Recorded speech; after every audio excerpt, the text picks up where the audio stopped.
நேற்று பிரேக்ஃபாஸ்ட்டுக்கு கருவேப்பிலை முக்கணும் எண்ணெய் எல்லாம் போட்டு ஒரு கீரை கஞ்சி காய்ச்சாச்சு. நான் எப்போயுமே ஒன்ஸ் இன் அ மந்த் எப்படியுமே செஞ்சுடுவேன். உண்மைக்குமே நாங்கள் சின்னத்தில் யாராவது ஏதாவது சொன்னால் மக்கு மாதிரி சும்மாவே தலையாட்டி அட்டிப்போம்.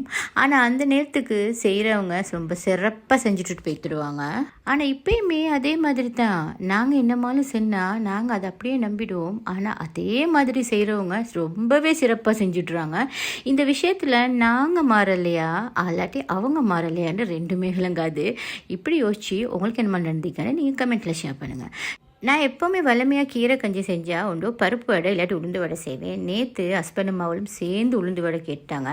உளுந்து வடை பிணைஞ்சி வச்சு கொஞ்சத்துலேயே செஞ்சிடணும், இல்லைண்டா அப்படியே தண்ணி ஆகிடும்.